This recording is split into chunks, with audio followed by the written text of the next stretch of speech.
Halo, Assalamualaikum. Bertemu kembali bersama Edu Kreasi, Inspirasi, Cipta, dan Karya. Tantangan menghadang, pejuang melanglang.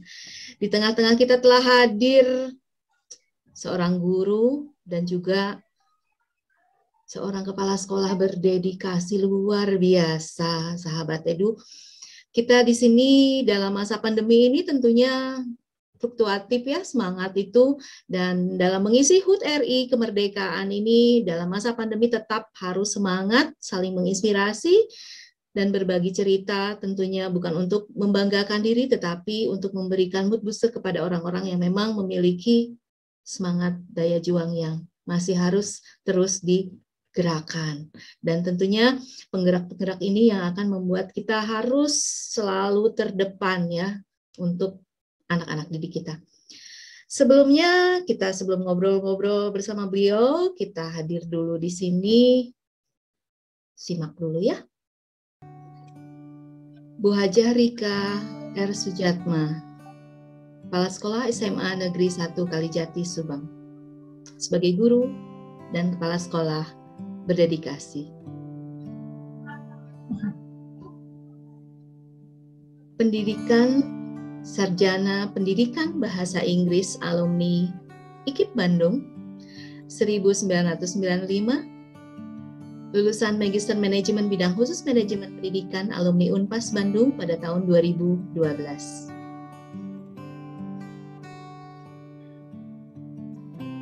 Pengalaman kerja sebagai guru SMA Negeri 1 Subang pada tahun 1995-2016,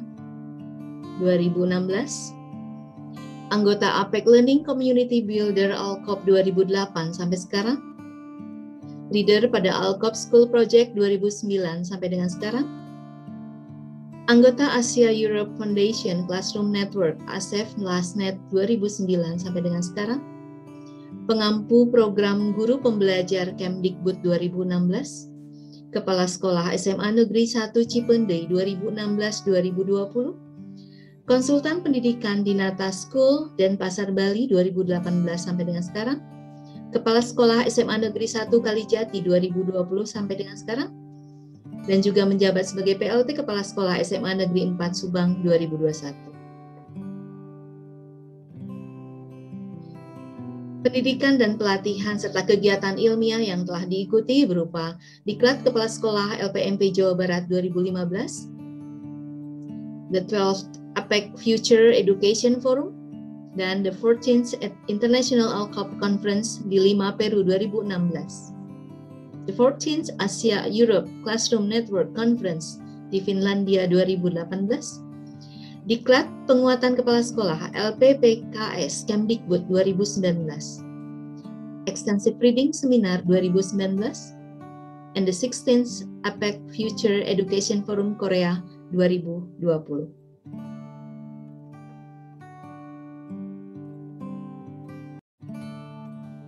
Fasilitator pada Advanced Intensive Training for English Teacher 2020, Institute of APEC Collaborative Education Korea, Southeast Asian School Leadership Program Simeo Inotech 2021, narasumber pada Extensive Reading Workshop 2020-2021, Regional English Language Office RELO, Extensive Reading Foundation, Indonesian Extensive Reading Association, dengan berbagai universitas, Universitas Sanata Dharma, Universitas Negeri Malang, Universitas Maranatha, Universitas Muhammadiyah Malang, Universitas Mula Warman, Dep Timur Leste. Narasumber pada Live Talk on Leading the Innovation in Learning 2021, the Southeast Asia Leadership Program, the National Institute of Education, Cambodia.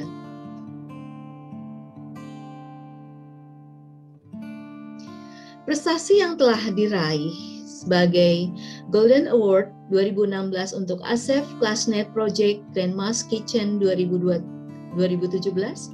juara Lomba Kepala Sekolah Berprestasi tingkat Provinsi Jawa Barat 2018, Extensive Reading Grand Award dari Extensive Reading Foundation 2019. Publikasi Indonesian Teacher Certification Program to Improve Quality of Education 2016, Asia Pacific Collaborative Education Journal pada volume 12 nomor 2 2016. Finland in Private, membongkar rahasia pendidikan Finlandia 2019 dengan ISBN 978-623-900374 YM Publishing.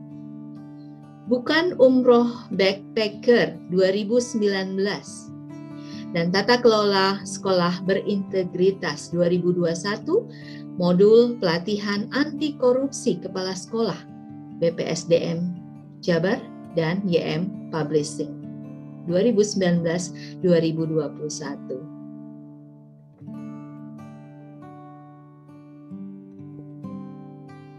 Berikut beliau sebagai pemateri konferensi internasional.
Asia Europe Foundation Classroom Network on STEM Conference berkolaborasi bersama. Dan inilah pelaksanaan Project Based Learning. Kita saksikan bersama.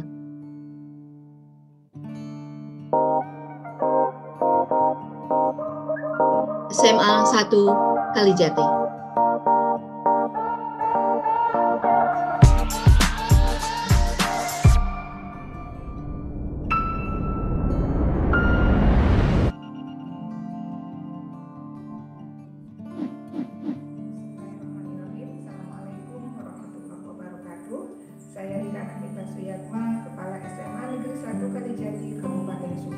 Pada video kali ini, saya akan memberikan gambaran bagaimana SMA Negeri 1 Kalijati melaksanakan proses pembelajaran pada masa pandemi COVID-19.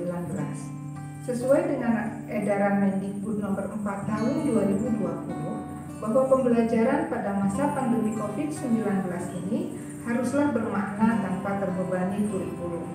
Kemudian, pembelajaran itu harus fokus pada kecakapan hidup, bervariasi, dan juga memberikan umpan balik.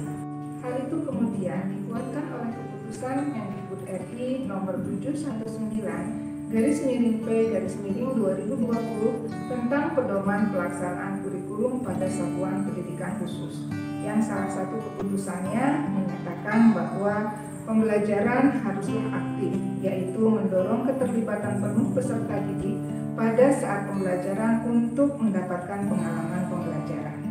Kemudian, pembelajaran pun harus membangun relasi yang sehat antar partisipan pembelajaran. Ia harus inklusif, harus berbasis pada keragaman budaya, dan berorientasi sosial untuk mendorong seluruh peserta didik mengenali bahwa dirinya adalah bagian dari lingkungannya. Pembelajaran pun haruslah berorientasi masa depan, yaitu menolong peserta didik untuk mengeksplorasi isu-isu dan kebutuhan masa depan, keseimbangan ekologis, sehingga ia menjadi warga negara yang bertanggung jawab dan berdaya. Kemudian, dari hal tersebut, semuanya haruslah menyenangkan, dan ini sejalan dengan tujuan pembangunan berkelanjutan.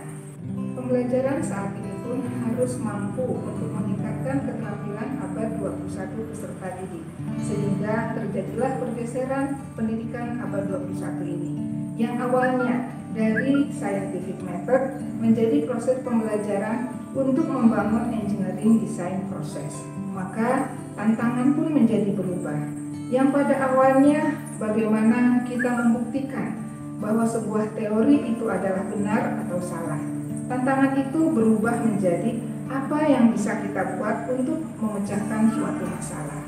Oleh karena itu, pendidikan di abad 21 ini haruslah mampu memfasilitasi peserta didik untuk mencari ide, membuat desain, mewujudkan ide dan desain, menguji, kemudian melakukan desain ulang untuk menghasilkan karya yang baik sebagai solusi permasalahan.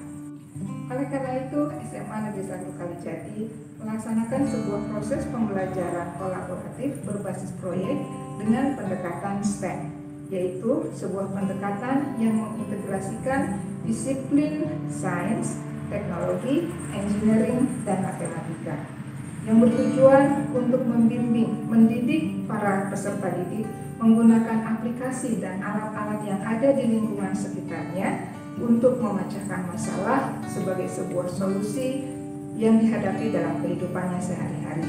Dan secara teknis, pembelajaran ini akan disampaikan oleh Wakasek Kurikulum. Terima kasih. Assalamualaikum warahmatullahi wabarakatuh. Bunda, ini luar biasa nih. Di stop dulu stepnya. Pastinya bakal seru nih ya kalau sudah ngobrol ke project gitu ya. Kita sapa dulu ya sebelum nanti lebih jauh kita berdiskusi. Sehat? Alhamdulillahirrahmanirrahim. Saat ini Allah masih memberikan kesehatan. Mudah-mudahan selamanya. Buat saya, buat Bu Sri, dan juga buat semuanya, insya Allah. Amin. Luar biasa sekali. Sebetulnya saya pengen manggilnya Teh Ika nih ya, karena kita ibu yang satu ini, ibu guru yang satu ini, dan menuju kepala sekolah sekarang ya sudah bukan bu guru lagi. Itu luar biasa, betul. Bukan lagi 2 jempol mungkin ya. Nah, saya panggil Teh Ika aja ya. Ya udah, apa-apa. Saya panggil Cici aja juga ya. Lebih santai. Kita juga kan bukan. Iya, karena kita kan Cici adik saya. Adik kakak yang luar biasa ini, benar-benar menginspirasi. Bisa diceritakan nggak Teh ini? Track recordnya itu luar biasa. Sampai saya speechless pada saat wow, gitu luar biasa sekali. Apa yang harus diceritakan? Ya, apa yang mungkin di awal yang akhirnya menjadi semacam kayak pemantik yang luar biasa gitu untuk menggerakkan seluruh, bukan anggota badan lagi mungkin ya, jadi kayak nyambung gitu antara pikiran semuanya gitu, sehingga menghasilkan sesuatu yang sangat luar biasa. Pertama-tama sih saya mencoba mengumpulkan kesadaran ya. Rasanya saya tidak tahu, tapi kalau ditafakuri sih sekarang sih begitu gitu ya. Waktu itu saya mengumpulkan satu kesadaran bahwa I was born to be teacher gitu. Saya tuh memang dilahirkan untuk jadi seorang guru gitu, apapun itu.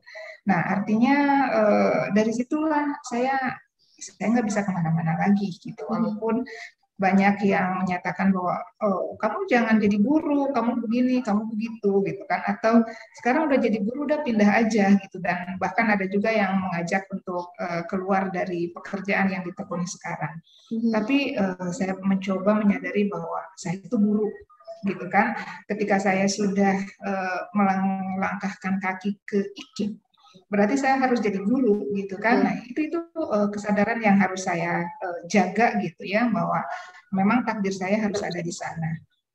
Kemudian sesudah itu saya mencoba ketika sudah jadi guru, masa sih jadi guru itu apa sih namanya, ada stereotyping ya untuk guru gitu ya, ada stereotyping bahwa guru tuh cuma perempuan jadi guru gitu, supaya bisa cepat pulang gitu, terus bisa mengurus juga keluarga. Nah, kemudian juga guru teh gajinya kecil, nyakit we gampang, tinggal ngajar pulang. Tapi Leluasa sesudah itu waktu saya ya. pikir, nah gitu dibilang gitu. Kalau sudah, kata Cici tadi, kalau sudah leluasa waktu, terus harus apa gitu kan. Nah, akhirnya saya mencoba untuk berpikir ulang. Saya sih tidak berusaha. Kebetulan saya orangnya nalapak ya dari kecil gitu. Bahkan sering dimarahin sama ibu saya karena berbeda dengan anak-anak gadis, anak-anak perempuan perawan baheula gitu. Saya tuh sukanya nonton main bola, pergi ke lapang Senang main bola, terus bola pokoknya ternyata. mah bukan senang main bola, nonton main bola gitu ya, Menonton. senang nonton main bola, terus pramuka pokoknya mah hidung we gitu ya, geus letang tutung gitu ya. Nah, jadi banyak hal, kalau naik sepeda juga naik sepeda balap, kepunyaan adik saya yang malangkung gitu teh geningan ya, bukan sepeda yang cantik-cantik gitu. Jadi dari kecil memang saya teh nalatak gitu, dimarahin ibu saya, ya perempuan mah gitu-gitu. Kalaupun masak paling sukanya kekerut aja gitu ya, ngiris-ngiris aja, nggak mau masaknya. Nah, dari situ saya berpikir bahwa saya jadi guru, saya tidak berpikir untuk menjadi guru yang luar biasa gitu. Tapi saya harus menjadi guru yang berbeda dari biasa. Itu sih sebetulnya mah. Nah, penerjemahan ketika ingin berbeda dari yang lain itu berbeda dari biasa, berarti saya harus melebihkan sedikit usaha, melebihkan sedikit waktu, melebihkan sedikit pikiran untuk mewujudkan keinginan saya menjadi tidak biasa-biasa saja. Itu sih sebetulnya mas, sesimpel itu. Tetapi Gitu. menghasilkan yang bukan luar lagi ya, kayaknya luar biasa. Amin, Ya. alhamdulillah, Nah, ini amin. Gitu. dari Ya, guru ya, mudah-mudahan. tentunya di sini Iya. masa kerjanya lumayan gitu ya, pengalaman dari guru yang notabene hasil dari mengisi hal yang bermanfaat tadi tentunya menjadi lebih manfaat ya, malah bahkan sangat sangat bermanfaat di sini ya. Terlebih di sini ada mengikuti beragam komunitas, yang ada Alkub, yang saya juga diajak ini sama Teika, luar biasa bisa bergabung di Alkub. Nah, ini awal mula bergabung di Alkub ini gimana Teh? Alhamdulillah, saya juga nggak ngerti sih. Saya juga nggak ngerti sebetulnya mah gitu. Cuma dulu kan zaman YM ya, Yahoo Messenger gitu ya ceritanya. Saya tidak tahu, tiba-tiba aja ada saya terkoneksi dengan seseorang di SMA Muhammadiyah 1 Yogyakarta gitu. Karena memang bukan tiba-tiba. Karena saya memang waktu itu SMA 1 Subang itu akan mengadakan kunjungan gitu kan. Nah, terkoneksilah dengan seorang Pak Agus Purwadi. Kemudian sesudah itu ternyata beliau itu kenal sedikit tentang Alkob dan orang yang ada di Alkob gitu. Nah, terus sesudah itu mulai dari situ berhenti sama Pak Agusnya gitu sesudah kunjungan. Kemudian saya malah malah kemudian terkoneksi dengan anggota Alkob yang lainnya gitu, Pak Taufik. Cici kan kenal ya Pak Taufik ya. Gitu kan, kenal dengan Pak Taufik. Kemudian sesudah itu mulailah dengan Alkob. Tapi kemudian tiba-tiba saya juga ada yang masuk itu dari Pak Urianta, tahu kan Mas Wur? Oh ya, Mas Wur. Sekarang jadi pengawas Kota Bandung ya, SMA. Udah Mas Wur udah jadi pengawas. Nah, dari pengawas ini kemudian saya ikutlah konferensi pertama di Denpasar. Nah, dari Denpasar itulah kemudian berlanjut sampai kemudian banyak dipercaya oleh Kemdikbud, dalam hal ini Balitbang ya, untuk mewakili Indonesia di berbagai ajang proyek. Iya, Pak Hafiz dan Bu Lis itu mengajak saya untuk apa-apa. Pokoknya kalau yang ngedadak Teh Rika aja lah gitu, gitu ya. Dan banyak itu. Tapi ya alhamdulillah Bulis kan sekarang sudah jadi Adikbud di India ya. India ya. Kemudian apa sih namanya Pak Hafiz juga sudah naik ke eselon yang lebih tinggi gitu ya. Dan ya dan akhirnya ya saya tetap juga menjadi anggota Alkob dan terakhir itu alhamdulillah proyek saya dengan Daejeon, kemudian dengan Daejeon High School, kemudian di Nata School itu terpilih sebagai best practice di Alkob Collaborative Project 2020 kemudian. Itu ceritanya. Luar biasa ya. Jadi sebetulnya yang utama komunikasi ya. Betul. Ya, kolaborasi ini kan sebelum kita berkolaborasi yang utama komunikasi dulu terjalin ya. Betul.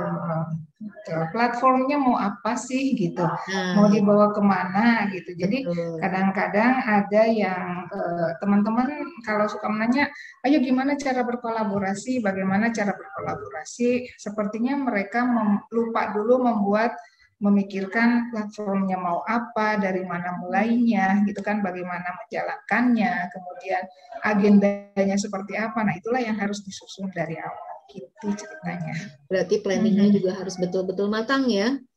Ya, itu dia planningnya gitu, komunikasi, melalui komunikasi itu. Ya, kita lihat di gambar yang ini ya, di sini ada, nah ini sebelum ke yang lain, di publikasi ya, ini luar biasa nih, judul-judulnya juga benar-benar wow, ini hot banget nih, ini gimana nih ceritanya nih, buku-bukunya nih? Waktu itu untuk publikasi ya, untuk publikasi dulu mulai dari jurnal gitu ya. Saya diminta sih dari jurnal itu karena mungkin saya juga suka menulis, tapi tidak di sini ya, karena saya suka menulis itu di FB juga, kemudian terus apa sih namanya? Saya juga suka menulis di web-web Balitbank gitu kan, saya suka menulis di banyak-banyak web, tapi kemudian tiba-tiba masuk juga nih dari APEC Pacific Collaborative Education minta artikel gitu kan. Nah, akhirnya saya bercerita tentang satu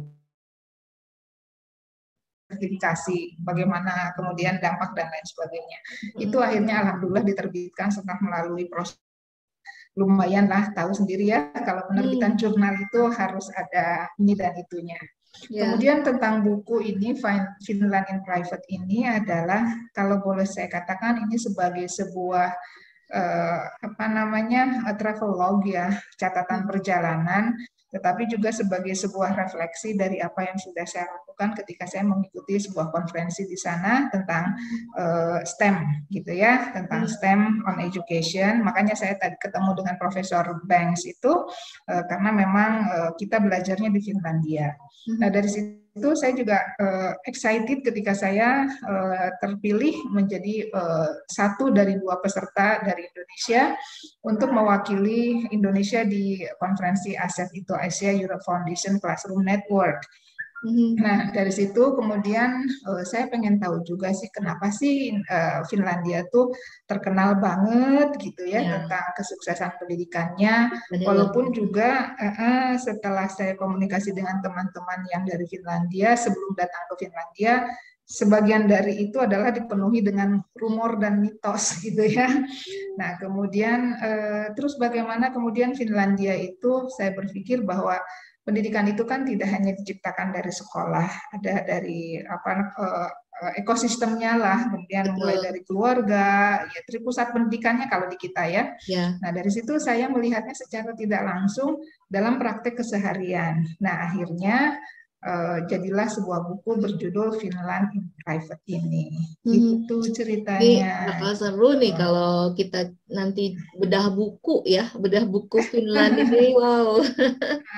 Semoga ada waktunya gitu. Nih nanti. Amin gitu. Kalau tentang umroh backpacker juga ini catatan perjalanan saya selama saya umroh, tapi perjalanan yang berbeda. Kalau umroh lewat travel agent biasa, tapi kita ala-ala backpacker gitu ya. Nah, kemudian untuk yang tata kelola sekolah berintegritas ini baru saja selesai, belum terbit karena tiba-tiba saya ditelepon, ayo bikin modul pelatihan untuk kepala sekolah berintegritas gitu kan, anti korupsi kerjasama BPSDM dengan KPK gitu kan.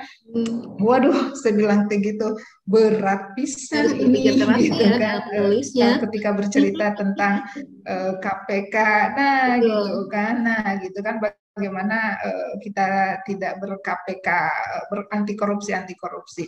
Ya alhamdulillah dengan beberapa teman gitu ya. Dengan di sini ada 5 sebetulnya, berlima kami, Tim ya. dengan tim dengan salah satu dosen saya juga dulu, kami akhirnya dapat menyelesaikan buku modul ini gitu ceritanya. Di antara buku-buku yang ini kan beda-beda ya istilahnya dari sisi konten dan substansi materinya gitu. Ini bagaimana nih? Nggak ada kesulitan ini Teh? Kesulitan mah ada tuh Cici, siapa sih yang nggak sulit gitu ya. Kalau cerita tentang industri kalau program nulis buku kan aneh-aneh ya. Kalau tentang sertifikasi berarti kita harus punya data yang valid gitu, jangan sampai malu-maluin negara gitu kan, karena juga ini membawa nama negara gitu, dimana kadang-kadang juga kita harus tetap bersikap kritis ya pada setiap kebijakan yang dibuat oleh pemerintah. Kalau Finland in Private juga susahnya itu ingat-ingat lagi gitu ya. Kemudian pantas nggak sih kalau dimasukkan ke situ gitu kan. Sama juga kalau umroh itu lebih diisi dengan berbunga-bunganya saya berada di sana gitu kan. Nah yang berat mah tata kelola sekolah berintegritas, aduh ini mah perang sambil gitu kan, antara kenyataan yang teramati dengan yang seharusnya dilakukan gitu. Itu berarti aja kan sih. ada harus modal baca ya. Nah ini bagaimana nih membagi waktu antara dengan kegiatan yang lumayan padat, kemudian dengan harus membaca gitu kan, karena proses penulisan ini kan nggak langsung ujuk-ujuk ya istilahnya ya. Ini bagaimana nih membagi waktunya Teh? Baca bisa kapan aja sih gitu ya. Kalau membaca mah bisa kapan saja gitu. Nah kemudian banyak sumber yang bisa dilakukan asal kita mau meluangkan waktu. Yang agak susah itu yang menuliskannya itu gitu. Kalau membacanya mah bisa kapan aja, di sela-sela ngomong gitu, kita di sela-sela apa kan kita ada bisa yang membaca. Udah kegiatan capek itu kan tidur gitu, udah nggak ada waktu lagi. Nah ini kan berarti luar biasa nih, masih ada waktu baca. Nah yang sulitnya tuh pas nulisnya itu betul-betul kan kita harus duduk. Kalau nulis kan kita harus duduk, harus meluangkan waktu, konsentrasi. Nah itu yang harus betul-betul kita niatkan, berjadwal jam segini ya saya menulis gitu kan, hari ini ya saya menulis gitu. Kalau enggak sudahlah gitu. Kadang-kadang kita juga harus merelakan waktu, bilang ke teman-teman saya menulis ya, jangan ini ya gitu. Saya mau ini gitu ceritanya. Berarti ada komitmen pada diri sendiri ya. Iyalah. Kalau nggak ada komitmen nggak jadi bukunya, Neng. Betul. Ya, gitu. Ini menarik nih berbicara seputar berbagi ya, otomatis dengan prestasi yang sudah diraih kita tidak untuk diri sendiri gitu ya, tapi juga bisa sejauh mana sih kebermanfaatan memang yang sudah kita miliki ini bisa lebih bermanfaat buat orang-orang sekitarnya. Dan di sini TIK melakukan berbagai kegiatan di konferensi internasional ya, tentunya di sini dari sisi pemateri bukan lagi sebagai peserta ya, luar biasa sekali. Bisa cerita nih Teni? Kalau ini yang terakhir nih yang nampak di layar ya gitu. Ini sebetulnya adalah hasil dari saya kan ditunjuk. Sekali lagi saya mah males ya, kalau bukan dalam arti males itu bukan males gitu ya. Kayaknya saya hidupnya mengalir aja, melakukan yang terbaik insya Allah menurut versi saya gitu ya. Nah kemudian saya kan kemudian diberitahu untuk mengikuti pelatihan school leadership gitu kan, Simeo Inotek. Waktu itu saya sudah menolak, aduh jangan saya lah gitu kan, karena saya begini-begini. Tapi dari kementerian itu insist coba masukin aja gitu kan. Akhirnya saya masuk dalam pelatihan school leadership yang diadakan oleh Simeo Inotek ini gitu kan. Nah, terus dalam perjalanan kan kita harus mengerjakan tugas, kita harus banyaklah yang harus dikumpulkan, kemudian harus membuat tulisan, harus segala macam sudah selesai. Nah, kan perjalanannya sudah pelatihan selesai, lulus gitu ya, lulus dari pelatihan itu, kemudian tiba-tiba juga ada email masuk bahwa ternyata mungkin dari bacaan mereka tentang pekerjaan saya gitu. Nah, akhirnya mereka minta saya untuk berbagi tentang apa yang sudah saya lakukan dengan teman-teman yang ada di Kamboja gitu. Nah, itu juga mungkin katanya akan disusul dengan negara-negara lain kita kan di ASEAN gitu. Jadi ini baru, karena ini juga baru pertama kan ya, kemarin bulan Juli baru kan ini gitu. Ya, 2021. Nah, iya, ini terakhir, ini bulan Juli. Karena memang dari situ. Nah, kemudian sama halnya juga dengan konferensi-konferensi yang lain, itu biasanya kan mereka juga melihat gitu. Apa yang sudah dilakukan, ayo di-share. Apa yang sudah dilakukan, ayo di-share. Gitu aja sih sebetulnya. Jadi saya juga kadang-kadang terkaget-kaget, kok gitu ya, gitu ya. Kok gitu, padahal ya saya mau melakukan apa yang ingin saya lakukan dan seharusnya dilakukan aja, gitu sih. Nah, begitu. Gambar apa ini? Nah, ini kan processingnya tuh memang nggak semudah gitu ya. Ini kan tahapannya juga luar biasa nih, Teh, dari proses dari kabupaten, kemudian menuju ke provinsi, sampai ke nasional ya, sampai mendapatkan Satya Lencana. Ini luar biasa. Bagaimana nih?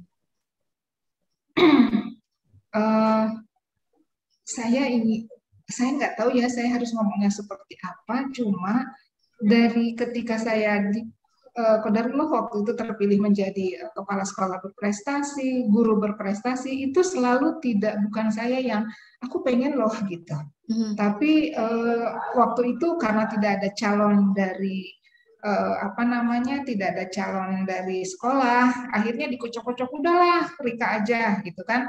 Sama juga waktu kepala sekolah dari Subang nggak ada, ya udahlah Rika aja gitu. Nah, dari situ kemudian saya kan kalau untuk menjadi sesuatu yang berprestasi itu harus ngumpulin portofolio ya gitu. Nah, setelah dikumpul-kumpul, ternyata lumayan juga gitu. Tapi mudah-mudahan saya tidak menjadi ria gitu ya. Dari apa sebetulnya hasil-hasil yang saya kumpulkan menjadi portofolio itu sebetulnya sih bukan karena saya ingin menjadi gupres atau menjadi kepres gitu, sama sekali tidak gitu. Tapi memang itu adalah apa aja sih yang memang seharusnya dilakukan dan apa yang mau saya lakukan selama saya jadi guru gitu aja gitu. Cuma kemudian pada akhirnya berbuah, anak-anak senang karena diajakin sesuatu yang berbeda kan, karena kalau menjadi guru kan pribadi saya dan anak-anak sebagai subjek saya berkolaborasi kan gitu. Nah, anak-anak juga senang dengan apa dilakukan kegiatan yang baru yang berbeda dengan yang mungkin dilakukan dengan teman-teman guru yang lainnya. Saya juga suka karena ide pikiran saya bisa tersampaikan gitu. Nah, jadi begitu gitu. Termasuk menjadi kepala sekolah. Jadi sebetulnya mah do what you love aja gitu. Selanjutnya rezeki dan lain-lain itu gitu. Betul, sampai yang mengejutkan itu ketika saya mendapatkan Satya Lancana itu. Itu saya waktu itu mematikan semua media sosial ketika saya beribadah haji gitu ya. Nah, saya harus mematikan semua. Iya. 2015 gitu. Nah, tiba-tiba sudah itu karena ada peristiwa waktu itu kan ada peristiwa besar gitu ya, dan semua orang menanyakan kabar. Kemudian ya saya buka medsos, ternyata banyak hal yang memberitahu bahwa saya dicalonkan menjadi penerima Satya Lancana karena kumpulan prestasi yang sudah saya dapatkan gitu. Nah, mulailah dari situ gitu. Makanya saya teleponan ke papa, ke bapak saya, papa tolong cari di laptop ini kumpulin. Jadi prosesnya itu iya, jauh-jauh untuk semua pengumpulan persyaratan itu saya lakukan dari Mekah gitu, Ya untuk Allah, yang luar Satya biasa. Lancana itu gitu. Cuma alhamdulillahnya Itu mungkin betul ya, manajemen kodar Allah foldernya tuh betul-betul ya. Kita nggak tahu betul rezeki betul datang gitu. dari mana. Iya, ceritanya mah begitu. Dan beragam penghargaan ya di sini, tidak hanya nasional, di sini tentunya internasional pun sudah diraih ya. Tapi di sini di satu sisi bisa saja menjadi beban berat manakala kita memang tidak bisa terus gitu ya mengupayakan bahwa hal ini bisa memberikan manfaat bagi lingkungan sekitarnya.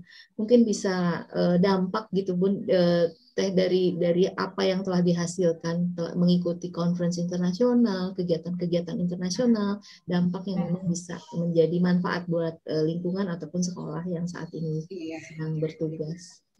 iya. Punten ya, ini teh saya batasin selama saya jadi kepala sekolah aja, karena kalau misalnya jadi guru bisa jadi panjang Pasti gitu ya. banyak, nggak akan cukup 1 jam nih. Mungkin untuk Jadi event berikutnya, Teh.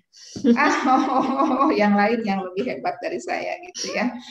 Nah, kalau misalnya tentu saja saya harus ketika saya mengikuti sebuah kegiatan nggak boleh kan disimpan sendiri gitu ya, Betul. nggak boleh dipegangin sendiri karena memang harus ada dampaknya gitu. Jadi eh, outputnya mah ya juara gitu. Terus outcome-nya apa gitu kan? Kita harus juga mencari seperti itu. Nah, salah satunya misalnya dari saya bergabung dengan ASEF Klasnet, kemudian ikut konferensi di Finlandia misalnya, yaitu dia salah satu yang sekarang terbaru yang sedang saya kerjakan adalah kebijakan untuk melaksanakan project based learning dengan pendekatan STEM itu di sekolah gitu kan. Itu salah satunya ya. Kalau yang lain-lainnya juga banyak, tapi supaya enggak ini, supaya saat ini langsung kerasa gitu. Nah di situ gitu. Jadi saya mencoba untuk mengimplementasikan apa yang sudah saya dapatkan itu dengan dalam kehidupan pekerjaan saya sebagai kepala sekolah saat ini adalah kalau biasanya kan teman-teman itu melaksanakan kolaborasi mata pelajaran itu antar guru saja gitu ya. Nah, kalau saya mencoba ini menjadi satu kebijakan sekolah yang terstruktur, terawasi gitu sehingga bisa apa namanya menjadi bermanfaat untuk semuanya, apalagi di masa pandemik ini gitu. Jadi supaya nggak memberatkan siswa, kan inti kita adalah siswa gitu. Betul, betul. Yang paling utama kita adalah siswa. Jadi kita nggak boleh egois di masa pandemi ini. Ya, Pokoknya betul. mah ngajar the students and teachers well-being-nya itu kan harus diperhatikan benar. Ya. Dan salah satu yang mungkin bisa dilakukan untuk meringankan beban mereka adalah dengan melaksanakan PJBL itu dengan pendekatan STEM. Gitu. Berarti awal bermulanya dari ini ya, Teh? Ini nggak awal bermulanya sih sebetulnya sudah STEM ini apa sih gitu kan, STEM ini apa, karena kan mendengarnya dari pelatihan-pelatihan dari sini, dari teman yang kadang-kadang membuat juga ini apa sih, kemana, karena distorsi dan biasnya tuh banyak sekali gitu. Nah alhamdulillah waktu di Finlandia nih ceritanya ini banget gitu, dan saya dekat dengan Profesor Beng, bahkan kalau jalan kemana-mana itu ya, kalau kemana-mana itu kita ya qadarullah juga Allah sudah memberikan ini di bis itu suka Ya. bareng, di bis itu jadi banyak ngobrol, selain juga dapat ilmu dalam forum resminya gitu. Jadi digali gitu. Nah itu bukunya karya Profesor Banks itu Teaching STEM in the Secondary School gitu. Jadi biar lebih pas aja gimana sih ngajar STEM itu gitu. Ya, karena kadang-kadang jadi kayak nyetem tapi nggak nyetem kayaknya gitu ya, ada istilah begitu. Ya itu. Dan kadang-kadang ada kolaborasi mata pelajaran tapi tidak berbasis STEM. Kolaborasinya iya, berbasis STEM-nya kadang-kadang dilupakan. Luar biasa. Nah, ini konferensinya ya. Sebelum masuk ke STEM nih, tadi di sini ada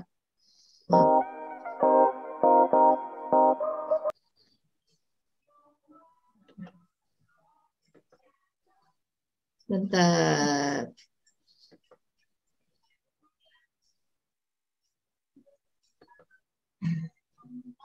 Sebentar.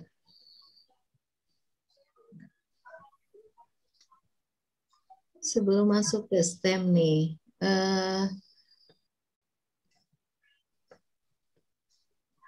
ini ada sister school ya, Teh ya?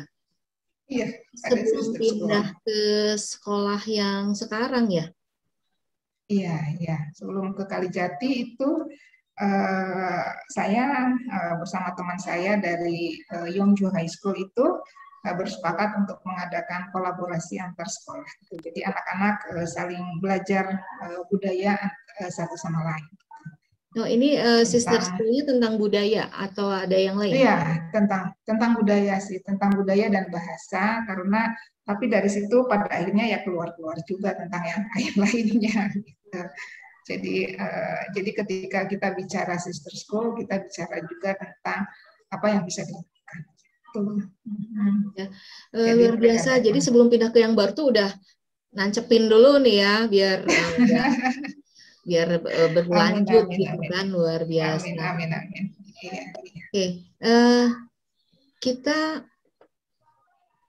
diskusinya bakal jadi tambah seru nih kalau sudah masuk ke STEM. Nah, ya. Nah, dalam STEM itu kan yang susahnya itu kan dia kolaborasi mata pelajaran kan. Nah, sementara yang di SMA 1 Kalijati ini udah bukan lagi mengarah ke 5 pelajaran ya, tetapi sudah basisnya berbasis sekolah ya. Nah, jadi gini, yang dimaksud dengan kolaborasi antar mata pelajaran dengan pendekatan STEM ini gini, Ci, jadinya Teh. Sekolah itu memutuskan bahwa kita akan melaksanakan project based learning, gitu kan? Semuanya sudah tahu lah kalau teman-teman guru apa sih project based learning, gitu kan? Nah, tapi kemudian kolaborasi pakai STEM. Nah, oleh karena itu sekolah kemudian membagi seluruh mata pelajaran itu dalam kelompok-kelompok kolaborasi. Tapi dalam misalnya satu kelompok itu ada misalnya 5 pelajaran. Ya kan? Kolaborasi 1, kolaborasi 2, kolaborasi 3. Nah, dalam satu kelompok itu ada mata pelajaran jangkarnya, anchor-nya. Nah, yang jadi anchor-nya itu adalah mata pelajaran IPA. Kalau untuk STEM ya, tapi kita berbasisnya STEM sih. Untuk jurusan IPS itu adalah mata pelajaran peminatan gitu kan, untuk yang geografi gitu ya. Nah, untuk mata geografi ekonomi. Kalau untuk yang pelajaran IPA tentu saja dari mulai fisika, biologi, kimia gitu kan. Nah, itu yang menjadi anchor-nya. Nah, terus si yang mata pelajaran IPA ini dia mengadakan PJBL kan. Nah, PJBL itu dengan mengajarnya STEM. Di mana dalam STEM itu ketika menjadi pembeda, PJBL itu kan harus berdasarkan pada pertanyaan-pertanyaan yang inti yang bisa memecahkan masalah lingkungan sekitar gitu ya, gitu kan. Yang kedua, ketika dia STEM, dia harus memiliki engineering design proses. Betul. Kan gitu ya. Nah, ada IDP-nya. Nah, di mana IDP dan itunya dimulai dari mata pelajaran anchor-nya. Dia yang kemudian melaksanakannya berbasis STEM. Betul. Nah, STEM ya, dari STEM itu. Nah, kemudian mulailah dilaksanakan tugas. Nah, sesudah satu proyek itu menjadi selesai, ya, proyek itu bersamaan sih sebetulnya bersamaan. Kemudian sesudah itu si mata pelajaran anchor ini ada kan mata pelajaran kolaboratifnya yang 4 ini, misalnya bahasa Indonesia, ekonomi, seni budaya, misalnya. Iya gitu. Nah, dari situ kan kemudian misalnya ketika belajar biologi di situ ada ya, yang saya contohkan satu pelajaran biologi pada saat itu tentang bioteknologi. Nah, dari STEM ini sebetulnya masih ada kaitannya, tapi nanti panjang. Kita harus itu juga mengaitkannya dengan SDGs, Sustainable Development Goals, gitu kan, di mana salah satunya adalah ketahanan pangan, ketahanan pangan dan kesehatan kan, gitu kan. Nah, di bioteknologi ini ke makanan, gitu. Makanan itu adalah bagaimana melakukan makanan yang baik untuk kesehatan. Nah, melalui proses fermentasi, gitu. Nah, dari kan situ kemudian ada kayak analisis KD dari masing-masing mapel. Oh iya. Nah, gitu kan. Nah, dari situ kan sebelum melakukan sebuah proyek, nah mereka yang sudah dikelompokkan mata pelajaran berkelompok itu, kemudian mereka duduk bersama untuk melakukan mapping, analisis SKKD. Gitu. Jadi kira-kira KD apa yang bisa dikolaborasikan, gitu ya. Nah, karena kita sekarang di masa ketika kita di masa pandemi kan kita boleh kurikulumnya darurat ya, tidak harus ini. Makanya ada yang tidak mengikuti, oh ini di semester 1 harus ini, di semester 2 harus ini. Kita bisa nyebrang-nyebrang gitu. Nah, dari situ kemudian selesailah ada analisis KKD, kemudian jadilah sebuah produk dari PJBL-nya biologi yang mengagetkan itu adalah di biologi itu kan fermentasi. Terus kemudian mereka ada satu kelompok dan banyak kelompok lain juga, cuma satu yang jadi ini di Kalijati itu kan banyak rambutan, ya kan, sentra penghasil rambutan kan, gitu kan. Sentra penghasil panen itu kan banyak banget ya. Banyak, betul. Busuk juga, harganya turun juga. Betul. Nah, dari situ anak-anak kemudian ditantang untuk membuat satu pertanyaan, kumaha sih gitu ya. Nah, akhirnya karena namanya anak-anak kan, kekinian dan lain sebagainya, proses fermentasi, akhirnya mereka ketemu satu produk namanya kimchi rambutan. Kimchi, wow. Gitu, kimchi rambutan. Korea, ya kan itu kan sesuai dengan semangat anak-anak sekarang gitu kan. Mereka pas ketika di latar belakangnya inovasi dalam ini kuliner gitu kan, untuk menyelamatkan. Iya, jadi kita kan anak-anak juga harus dilatih untuk berpikir kritisnya itu, kreativitas, pokoknya 4C-nya itu melalui LKS yang ketat ya, LKS-nya harus ketat yang LKPD-nya saya kontrol banget gitu. Teman-teman itu LKPD-nya diawasi banget gitu supaya nggak kemana-mana kan gitu. Nah, akhirnya mereka menemukan itu, lalu sesudah proyek itu bagaimana kan misalnya terkait dengan karena kita STEAM, artnya gimana? Di pengemasan rambutan, kimchi rambutan ini gimana gitu kan? Pengemasannya. Misalnya kemudian dia juga terkait dengan bahasa Indonesia. Bahasa Indonesianya membuat laporan dari proses itu gimana. Prosesnya terus misalnya di matematikanya saya juga kaget, ternyata ada penghitungan eksponen apa gitu dalam pembuatan fermentasi kayak gitu. Jadi itulah saya lupa ya setiap detailnya ya, tapi paling tidak seperti itulah proses dengan mata pelajaran PJBL kolaboratif itu dengan menggunakan pendekatan STEM itu. Nah, dari sisi gurunya sendiri nih Teh, apakah kan kadang-kadang memiliki egosentris mata pelajaran ya dalam memadukan dia bisa berkolaborasi dengan mata pelajaran lain. Nah, ini bagaimana nih untuk membangun itu?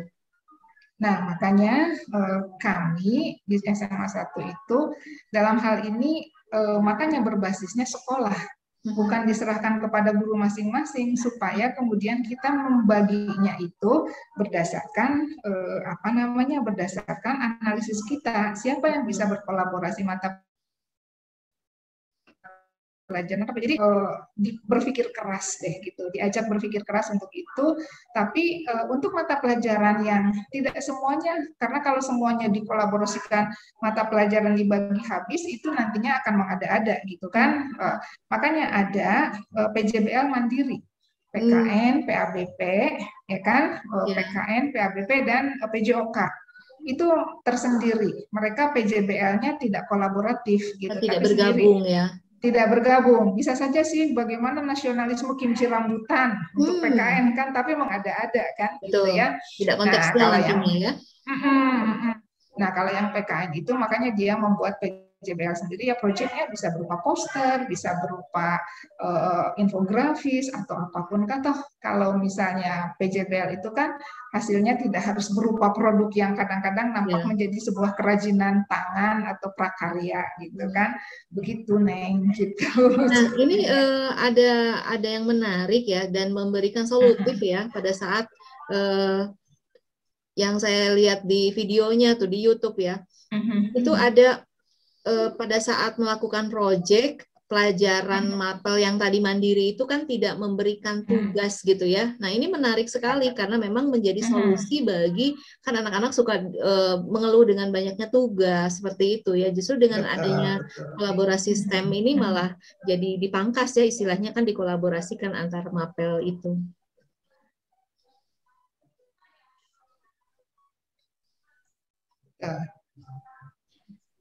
Ya, kita lihat. Saya lupa menyampaikan juga nih.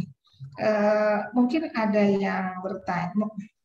Ya, mungkin ada yang bertanya ya, gitu.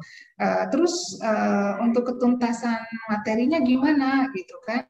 Sebetulnya kita tetap memberikan semua materi kepada anak-anak, gitu kan, yang ada dalam tercantum dalam kurikulum itu.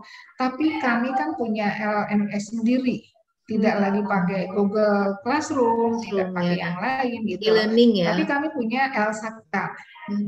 Iya, kita punya Elsaka. Jadi ya Electronic Learning SMA Negeri 1 Kalijati. Nah, di situ teman-teman guru memberikan semua materi di situ. Anak-anak ya harus membaca di situ, belajar di situ kapan saja mereka mau, kapan saja mereka punya waktu, gitu kan. Yang namanya e-learning kan tidak terbatas ruang dan waktu.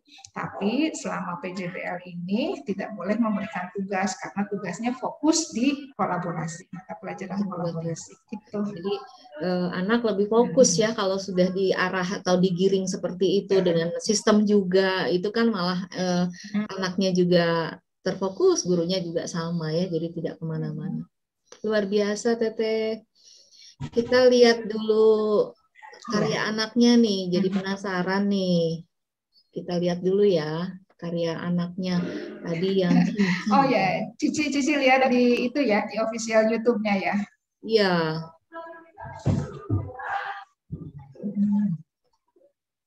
Sudah tampilkah? Iya, sudah ada. Sudah.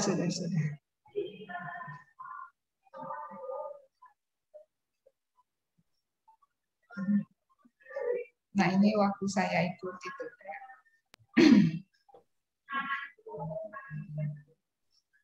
Perjalanan Teteh ya. Iya. Ini musiknya dimatikan.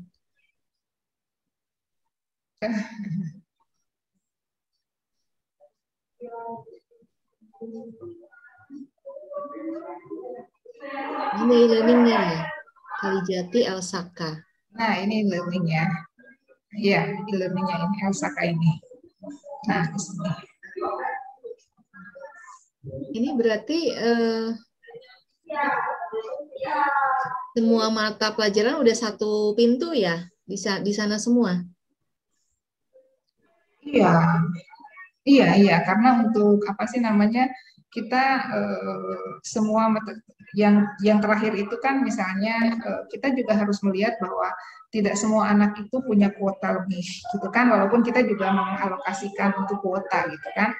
Kadang-kadang anak itu tidak ikut misalnya Zoom meeting gitu kan karena memang keterbatasan kuota. Makanya supaya mereka tidak ketinggalan, semuanya kita minta teman-teman itu bukan teman ya, karena kita punya unit IT tersendiri itu merekam semua, kemudian dimasukkan di official YouTube channel kita gitu.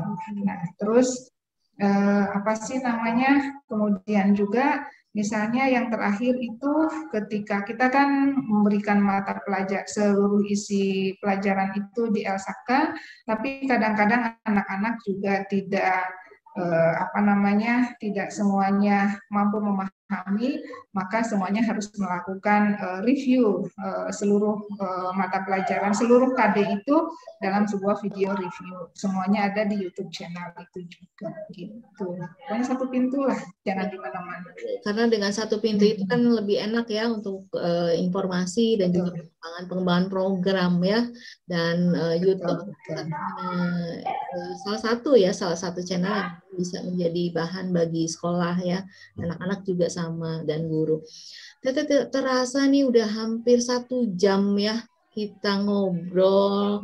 Kayaknya nggak akan habis nih ngobrolnya nih kalau sama Teteh yang luar biasa. Alhamdulillah. Sebelum ditutup,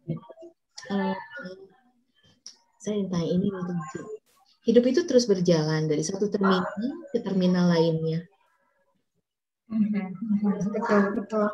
Ini harus begitu kan, kata surah Al-Insyirah kan begitu kan. Pasti dalam setiap itu ada kesukaran. Dari kesukaran terus kemudian ada kemudahan, diberikan kemudahan 2 kali. Sesudah selesai diberikan kemudahan, lakukan pekerjaan lainnya, gitu kan?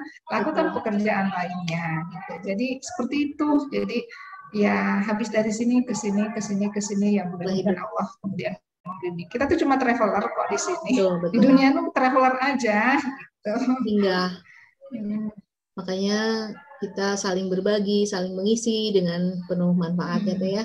Tuh. Sebelum ditutup Teh, minta 3 kata. 3 kata saja tentang guru dan kepala sekolah berdedikasi di mata Teh Ika. Jangan lupa bahagia. Jangan lupa itu aja. Bahagia. Karena itu endingnya ya. Betul. Dan bahagia itu tidak bersyarat. Betul. Saya mau bahagia kalau saya sudah ini. Saya bahagia kalau ini sudah ini. Jadi kapan bahagianya? Maka jangan lupa bahagia aja. Sabar dan syukur aja. Ya Allah, luar biasa hari ini kita bertemu dengan guru dan juga kepala sekolah yang sangat luar biasa. Semoga bisa menginspirasi rekan-rekan semuanya. Teteh juga sehat selalu. Terima kasih sudah bisa hadir dan ngobrol-ngobrol nih, mengganggu waktunya, kesibukannya juga. Sehat selalu ya Teh ya. Amin. Terima kasih. Sahabat Edu, itu tadi ngobrol-ngobrol bersama Bu Rika Sujatma yang luar biasa, menginspirasi kita semua, dan semoga apa yang telah dilakukan bisa menjadikan bahan bagi kita bahwa setiap orang itu memiliki kekuatan, tetapi tak lepas dari doa dan juga qadar Allah yang memang menjadikan kita seperti apa, itu bukan atas usaha sendiri tentunya, tetapi Allah yang memang menggiring kita. Upaya kerja keras yang telah kita lakukan, itu Allah yang bersamai kita. Terima kasih atas kehadirannya Teh Ika, sehat selalu. Semoga kita semua menjadi bagian dari orang-orang luar biasa yang bisa memberikan manfaat buat generasi di masa datang, di generasi emas. Assalamualaikum warahmatullahi wabarakatuh. Bersama Edu Kreasi, inspirasi, cipta dan karya, tantangan menghadang, pejuang melanglang. Salam. Terima kasih.